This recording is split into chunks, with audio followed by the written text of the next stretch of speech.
আপনারা এরই মধ্যে বর্তমান যে সরকার, সেই সরকারের যে মনোভাব সেটা মোটামুটি আমার মনে হয় প্রকাশ পেয়েছে। বিশেষ করে ধরেন সবশেষ যেই ঘটনাগুলো ঘটছে, ডক্টর মোহাম্মদ ইউনূসকে সামনে রেখে ভারত, প্রথম আলো, আসিফ নজরুলদেরকে দিয়ে যেই তাদের পরিকল্পনা বাস্তবায়ন করছে, সেটার সবচাইতে বড় প্রমাণ হচ্ছে এই ফারুকীর যেই নিয়োগ দেয়া, এবং সেটাকে কেন্দ্র করে সারা দেশে, আমার মনে হয় বাংলাদেশের যত মানুষ এই বিপ্লবের সাথে ছিল, এমনকি আসিফ, নাহিদ, সার্জিস, তারপরে হাসনাত সহ যত সমন্বয়ক যারা এই যুদ্ধের সামনে থেকে ছিল, সবাই এটার ব্যাপারে একমত ছিল যে ফারুকীকে রাখা যাবে না। কিন্তু একটু চিন্তা করেন যে এই যে ফারুকীকে রাখা হলো সবার মতামত উপেক্ষা করে, কেন, কার জন্যে? কারণ আসিফ নজরুলের কথা আপনি চিন্তা করেন। আসিফ নজরুল গেল 4 মাস 6 মাস আগেও যদি নাকি তার ফেসবুকের প্রতিটা পোস্ট কি সুন্দর জনগণের পক্ষে কথা বলতো, তাই না? এখন সরাসরি তিনি 180 ডিগ্রি ঘুরে গিয়ে তারপরে জনগণের বিরুদ্ধে চলে গেলেন। এর কারণ কি? নিশ্চয়ই এটার পেছনে কোনো একটা কারণ আছে। তো আমি একটা বিষয় নিয়ে কাজ করছি, সেই বিষয়টা নিয়ে কাজ করতে আমার আসলে অনেক গোয়েন্দা কর্মকর্তা, সেনাবাহিনীর অফিসার, সিভিল অনেকের সাথে কথা বলতে হচ্ছে, এবং সেই তথ্যগুলো ক্রস চেক করার জন্য আবার বাড়তি আরো অনেকের সাথে আমার ব্যক্তিগতভাবেও কথা বলতে হচ্ছে। অনেকে ফোন করছেন, এই গত 1 সপ্তাহ ধরে অনেকে ফোন রিসিভ করতে পারছে না, সেটার জন্য দুঃখিত। তো মূলত ওই কাজটা করছি, ওইটা করতে আমার বোধহয় আরো 2-3 দিন সময় লাগবে। এইটা নিয়ে ব্যস্ত আছে। সেই প্রোগ্রামটা দেওয়ার পরে আপনারা অনেক কিছু পরিষ্কার হয়ে যাবেন। তো তার আগে আপনাদেরকে একটু বলে রাখি, সেটা হচ্ছে যে ভাই, এই দেশটা আসলে আসিফ নজরুল আর ফারুকীরা যেভাবে চালাচ্ছে, এইভাবে চালানোর জন্য স্বাধীন হয় নাই। এই জন্য মানুষ রক্ত দেয় নাই। মানুষ যে কারণে রক্ত দিয়েছিল সেটার ব্যাপারে মোটামুটি এখন পর্যন্ত যে এই সরকার কিছু করবে না এবং তারা যে তার উল্টো দিকে যাচ্ছে, সেটা মানে আমি বলবো যে শতভাগ কনফার্ম হয়ে গেছে। যেই কারণে যারা এই বিপ্লব করেছেন, দেশের মানুষ এককভাবে কারোর উপরে কোনো দেওয়ার এখানে সুযোগ নাই। একজন মা তার সন্তানকে ধাক্কা দিয়ে আপনার পুলিশের হাতে তুলে দিচ্ছে, সে পিঠ চাপড়াচ্ছে যে ইনশাল্লাহ ভালো কিছু হবে, বিজয় হবে। যাকে আটক করা হচ্ছে সে চোখ একদম পুলিশের চোখের দিকে চোখ রেখে তারপরে বলে দিচ্ছে ভয় দেখায় লাভ নাই, গুলি করছে, বুক পেতে দিচ্ছে যে আরো গুলি করো। এই আন্দোলনের ভেতরে বাংলাদেশের প্রতিটি মানুষ, সবার এখানে অবদান আছে। অতএব এককভাবে কৃতিত্ব নেওয়ার কিছু নাই, সবাই এখানে ভূমিকা রেখেছে। একমাত্র এই ভারতীয় দালাল আর ওই যে শ্রী কামার কুমার যারা আছে তারা বাদে সবাই এখানে আপনার অবদান ছিল। অতএব এই বিপ্লবের পরে যেভাবে গা ছাড়া দিয়ে তারপরে সবাই মনে করলেন যে বিজয় হয়ে গিয়েছে, ঘরে চলে গেলেন, এইটা হচ্ছে আমাদের সমস্যার সবচাইতে বড় ভুল ছিল এই জায়গাটা। অতএব এইটা ঠিক করতে হবে। যারা ছাত্ররা আছেন তাদেরকে আমি বলবো, এই যে গত যেই রদবদল হলো সেখানে মাহফুজ আলমকে আপনার প্রধান উপদেষ্টার বিশেষ সহকারী থেকে সরায় উপদেষ্টা বানায় দেয়া হলো। নাহিদ ইসলাম, তারপরে আসিফ, তাদেরকেও এখান থেকে সরানোর জন্য নানান ধরনের পায়তারা করা হচ্ছে। বিশেষ কিছু সিদ্ধান্ত নেওয়ার ক্ষেত্রে আসিফ এবং নাহিদ তাদেরকে জানানোই হচ্ছে না। তো এগুলো খুবই অ্যালার্মিং, যে কারণে আমি মনে করি আসিফ, নাহিদ, সার্জিস, হাসনাত সহ যারা এখানে সমন্বয়ক ছিলেন, আন্দোলনে ছিলেন, যেসব রাজনৈতিক, আমি এখানে বিএনপি জামাতকে ছোট করে দেখার কোনো সুযোগ নাই। বিএনপি জামাতের অসংখ্য মানুষ এখানে আপনার এই যুদ্ধে অংশ নিয়েছিল, এবং তাদের এই শহীদদের ভেতরে বেশিরভাগই বিএনপি এবং জামায়াতের লোকজন। তো এই যে মানুষগুলোর সবার অবদান, আমি মনে করি এই বিজয়টা তাদের কারণে এসছে। বিজয়টা এই এখন যারা এই যে উপদেষ্টা মণ্ডলীতে আছেন, এদের আসলে এই দেশের একমাত্র ডক্টর মোহাম্মদ ইউনূস, ওইদিকে আদিলুর রহমান, আসিফ নজরুল, তার তো কিছু ভূমিকা অবশ্যই ছিল, এখনকার যে ভূমিকা সেটা নিয়ে তো প্রশ্ন আমরা তুলবই। কিন্তু এই মানুষগুলোর কিছুটা আমরা চিনতাম যে এরা আসলে সরকারের বিরুদ্ধে কথা বলছে, ভেতরে কার কি সেটা আমরা জানি না, কিন্তু কথা বলছে অন্তত। তো এই মানুষগুলোর বাইরে উপদেষ্টাদের নাম আমি আমার মতো একজন মানে এত রাজনীতি নিয়ে আমি বিশ্লেষণ করি, এত এই সোশ্যাল মিডিয়াতে কি হয়, কোথায় কি হচ্ছে, সরকারে এত কিছু নিয়ে আমি আলোচনা করি, আমি নিজে জানি না। বিশ্বাস করেন, আপনি হয়তো মনে করবেন যে আমি ফান করছি, আমি সবগুলো উপদেষ্টার নাম জানি না। তো এটার কারণ হচ্ছে এদের এই দেশে এদের কোনো অবদান নাই এবং এদের কোনো ভূমিকা ছিল না। এরা আওয়ামী লীগের বিরুদ্ধে 15 বছর একটা শব্দ পর্যন্ত লেখেন নাই। তো তাদের কাছে আপনি দেশ তুলে দিবেন? এত রক্ত দিয়েছেন এদের জন্য। অতএব আপনাদেরকে এটা বাধ্য করতে হবে। বাধ্য কিভাবে করবেন? আপনি শিল্পকলা একাডেমি নিয়ে অনেক কথা হচ্ছে না? শিল্পকলা একাডেমিতে আসিফ নজরুল তার বন্ধুকে বসিয়েছেন, আর তার শাশুড়ি ওই মেহের আফরোজ শাওন, তিনি আবার ফেসবুকে পোস্ট করেছেন, দিয়েছেন। আসিফ নজরুল তার নিজের মন্ত্রণালয়ে ফারুকীকে দিয়েছেন। আচ্ছা, নিজের মন্ত্রণালয়ে ফারুকীকে দেওয়ার পরে এই ফারুকীকে কারা কারা আপনার করছে, ওর নাম কি, চঞ্চল, পলাতক চঞ্চল চৌধুরী, সে অভিনন্দন জানাচ্ছে। মুন্নি শাহ, পলাতক আরেকজন, সে অভিনন্দন জানাচ্ছে। তো এই যে এদের নিজেদের লোকজন যে আসিফ নজরুল যে তাদের কথা বলছে, সেটা এইসব দিয়ে প্রমাণ হচ্ছে। অতএব এগুলোকে এখন আপনি করবেন কি?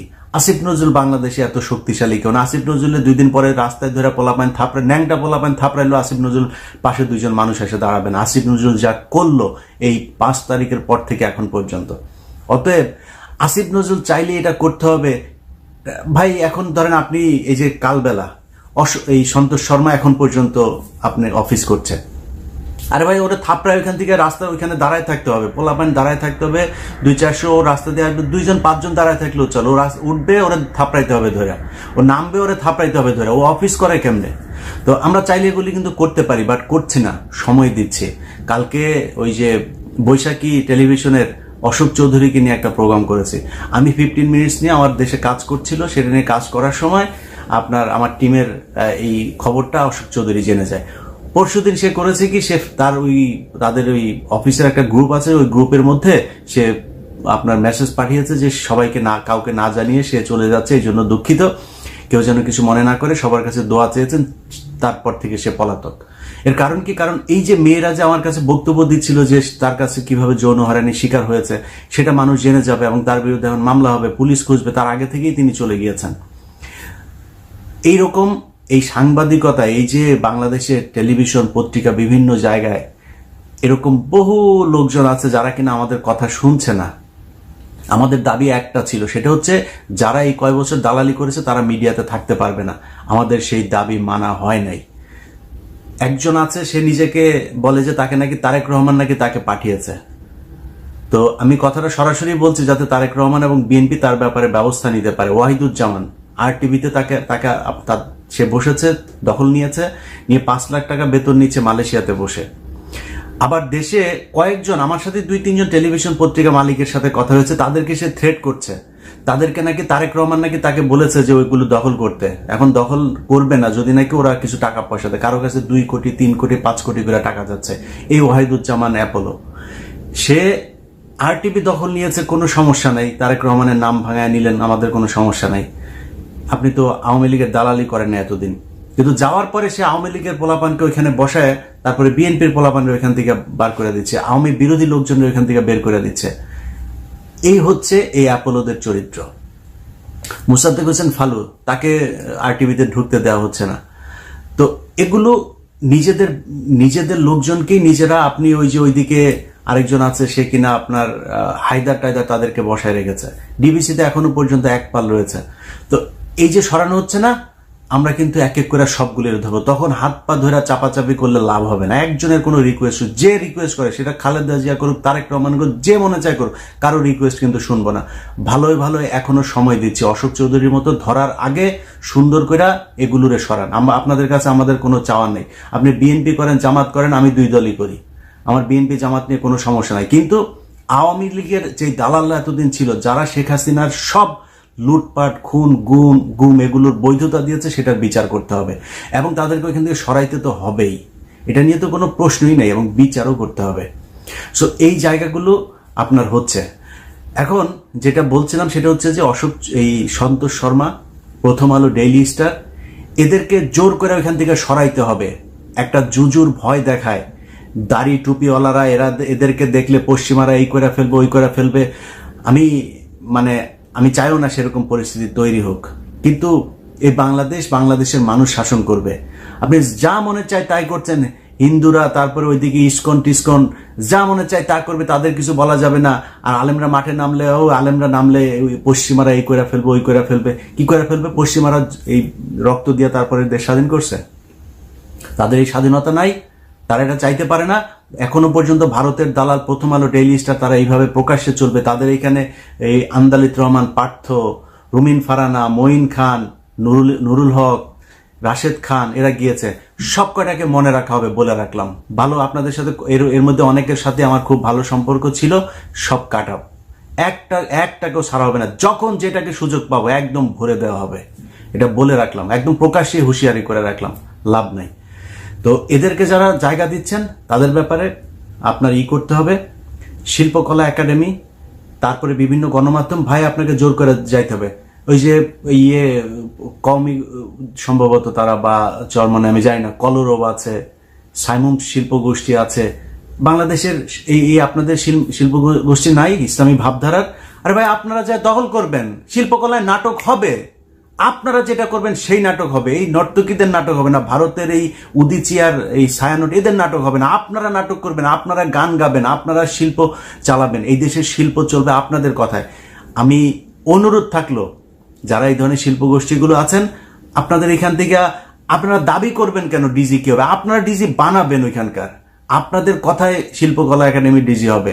সো আপনাদের মধ্য থেকে হবে। আপনারা যে নাটক করা শুরু করেন, ওরা একটা এই বের করেছে, কয়দিন আগে একটা নাটক করেছে, নাটক করে বলছে ওদেরকে নাকি নাটক করতে দিচ্ছে না, নাটক করতে বাধা দেওয়া হচ্ছে। এগুলো সব গোয়েন্দা সংস্থার বানানো, এখনো তো অ্যাক্টিভ না, ওদের বানানো। ওদেরকে বাধা দেওয়া যাবে না। আমরা নাটক করব, নাটক করতে চাই, আপনারা যা নাটক করবেন। খুব সূক্ষ্মভাবে চিন্তা করতে হবে, সময়টা খুব দ্রুত চলে যাচ্ছে। অতএব কে কোনটার দখলে নেবেন, কে কোনটা কার কথায় চলবে, সেটা দায়িত্ব নিবে এই দেশের মানুষ, যারা কিনা রক্ত দিয়েছে। এইখানে এই কোন ফারুকি টারুকি এইসব চুচিলরা এখানে জীবনে কোনোদিন বাংলাদেশের মানুষের পাশে এসে দাঁড়ায় নাই। ওদের কথায় এই দেশ চলবে না। সো আপনাকে জোর করে দখল করতে হবে। এখন যদি মনে করেন আপনি সন্তোষ শর্মারে থাপড়াইতে গেলেন আপনি কালবেলাতে, তো সন্তোষ শর্মা কালবেলায় গেলে কি হবে? পুলিশ ধরবে আপনারে। পুলিশ ধরে কি করবে? গুম করে ফেলবে। আমরা ঘোড়ার ঘাস কাটি না বসে বসে। ডেইলি স্টারের মাহফুজ আনাম যদি অফিস থেকে ওঠার সময় যদি ওরা ধরে থাপড়ায়, পোলাপান যদি জুতা টুতা মারে, কি করবে? আপনার ধরে নিয়ে যাবে, রাইট? তো কি হয়েছে? সমস্যা কি? আমরা কিন্তু এটা করব, আগে থেকে বলে রাখলাম, এটা কিন্তু করা হবে। আপনারা না করলেও আমরা কিন্তু এটা অর্গানাইজ করব। সময় দিচ্ছি, তার আগে এদেরকে সরাইতে হবে। প্রথম আলো এখন পর্যন্ত গত সপ্তাহে নিউজ করেছে, বগুড়াতে একটা ছেলেকে পাঞ্জাবি পরায়া, টুপি পরায়, তারপরে র্যাবের সাথে আইনা মিডিয়ার সামনে ট্রায়াল দেওয়া হলো। কি? সে তার মাকে খুন করেছে। খুন করে তারপরে ফ্রিজের ভেতরে ঢুকিয়ে প্রথম আলো শুরু করলো, প্রতিটা টেলিভিশন পত্রিকা নিউজ করেছে। মাদ্রাসার স্টুডেন্ট, প্রতিটা বলা ভুল হবে, কয়েকটা বাদে বেশিরভাগ মাদ্রাসার শিক্ষার্থী মাকে 500 টাকার জন্য খুন করে ফেলেছেন। খুন করে ফ্রিজের ভেতরে। কি ভয়ঙ্কর! মাদ্রাসার শিক্ষার্থী, বুঝতে পারছেন? তার 2 দিন পরে দেখলাম ভাড়াটিয়া খুন করেছে, তার মাকে খুন করেছে। এই খবরটা সত্য না। তাহলে এই খবরটা ছড়ালো কে? এগুলি হচ্ছে প্রথম আলোর সূক্ষ্ম কারচুপি। তারা প্রথমে করে, গোয়েন্দা সংস্থার তাদের লোকজন আছে না, সেগুলো দিয়ে করায়। মিডিয়াতে তাদের একটা চক্র আছে, এরা মিলে এটা করে। সো এই সূক্ষ্ম এই চক্রান্ত, যে তোফাজ্জেল মারা গেল না ঢাকা বিশ্ববিদ্যালয়ে, সূক্ষ্ম চক্রান্ত। এই চক্রান্ত বুঝার ক্ষমতা সবসময় হবে না। বাট একটা জিনিস মাথায় রাখেন, প্রথম আলোকে যদি কিছু নাও করেন আপনারা, প্রথম আলোকে খেলতে দেওয়া হবে না। সরকার যতই করতে চান, তার পেছনে দাঁড়াইতে চান, প্রথম আলোর প্রতিটা নিউজকে এই ধরনের কাউন্টার দেওয়া হবে। বাধ্য হয়েছেন না ওইটা বলতে? কেন করেছে জানেন? এইখানে লোক পাঠিয়েছিলাম বগুড়াতে, ওই ছেলের বাসায়। তো আমার ধারণা যে এটা তাদের তো গোয়েন্দা সংস্থা প্রথম একটা নাটক সাজাইতে গেলে ওইখানে কয়েকদিন পাহারায় থাকে। সেই পরিবারের আশপাশের লোকজনের কিছু বক্তব্য নেওয়ার পরে এই গোয়েন্দা সংস্থা এই নাটকটা আস্তে করে ঘুরে ফেললো, বললো যে না, ওর মাকে খুন করেনি, কারণ বের হয়ে যেত। অতএব প্রথম আলো যতগুলো এইভাবে নাটক সাজাইতে যাবেন, সব কটার কাউন্টার দেওয়া হবে। এই আগের মতো টঙ্গিবাদ এইসব বলে নাটক সাজায় মানুষকে হত্যা করবেন, বাংলাদেশের মানুষের বিরুদ্ধে যা কাজ করবেন, এটা করতে দেওয়া হবে না। যাই হোক, আমি আমার কাজ করছি ভাই। আমার জীবন যতদিন থাকবে ততদিন আমি আমার কাজ করে যাব। আপনাদের কাছে অনুরোধ, ভাই এই দেশের এই বাংলাদেশ আমার কিছু দেখ, বাংলাদেশের কাছ থেকে আমি বিশাল কিছু চাই, আমার কোনো পদ দেন, কিচ্ছু চাই না ভাই, এই দেশটা ভালো থাকুক। কিন্তু সমস্যাটা কোথায় জানেন, মানে প্রতিটা মানুষের ভেতরে দেখলাম এইটা চাই, ওইটা চাই, এই তদবির, ওইটা লাগবে, এইটা লাগবে। ভাই নিজের ছাড়া এই দেশের কথা একটা মানুষ চিন্তা করে না। সো এই দেশটার জন্য কিছু করেন, চিন্তা করেন। আমি আমার জায়গা থেকে যা করার আমি সারা জীবন ওইটাই করে যাব, আল্লাহ যদি মস্তিষ্ক যদি সুস্থ রাখেন।